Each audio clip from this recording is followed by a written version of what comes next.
Et c'est depuis le sommet de l'élevage à Cournon d'Auvergne, près de Clermont-Ferrand, que Marine Le Pen s'est exprimée ce matin avec une ligne assez claire. Quoi qu'il arrive, le RN s'en sera tout. N'est-ce pas, Jean-Luc Boujon? Bonjour, vous êtes sur place pour Europe 1.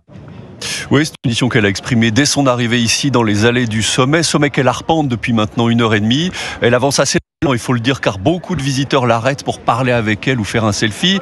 Marine Le Pen qui a également remis la pression sur Emmanuel Macron, déclarant que l'honneur, voire la morale, justifierait que le chef de l'État réfléchisse sérieusement à sa démission ou à la dissolution de l'Assemblée. Une dissolution et de nouvelles élections que la patronne du RN continue d'appeler de ses vœux. Nous souhaitons qu'il y ait des élections parce que le peuple français est souverain. C'est donc à lui de décider, c'est à lui de dénouer les crises et nous partirons en campagne. Et puis voilà, les choses sont très simples, vous savez. Si les Français nous veulent, ils nous auront, nous sommes prêts.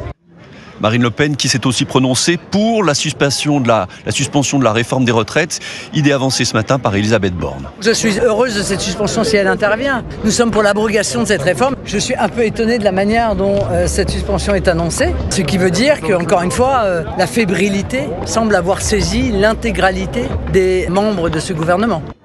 Le discours de Marine Le Pen qui séduit ici au sommet de l'élevage, par exemple Michael qui est exploitant forestier. Marine Le Pen, c'est une brave personne. Je pense qu'il faudrait qu'on ait un peu de changement en France. Parce que dans la posture où on est et où on va, je ne sais pas où on marche. C'est un parti qui n'a jamais été essayé. Ça serait peut-être temps de l'essayer. Par rapport au gouvernement actuel, je pense que c'est la meilleure solution. La patronne du RN, tout sourire ici depuis ce matin, et qui va continuer d'arpenter les allées du sommet une bonne partie de l'après-midi. Merci beaucoup, Jean-Luc Boujon, pour Europe 1 dans le Puy-de-Dôme.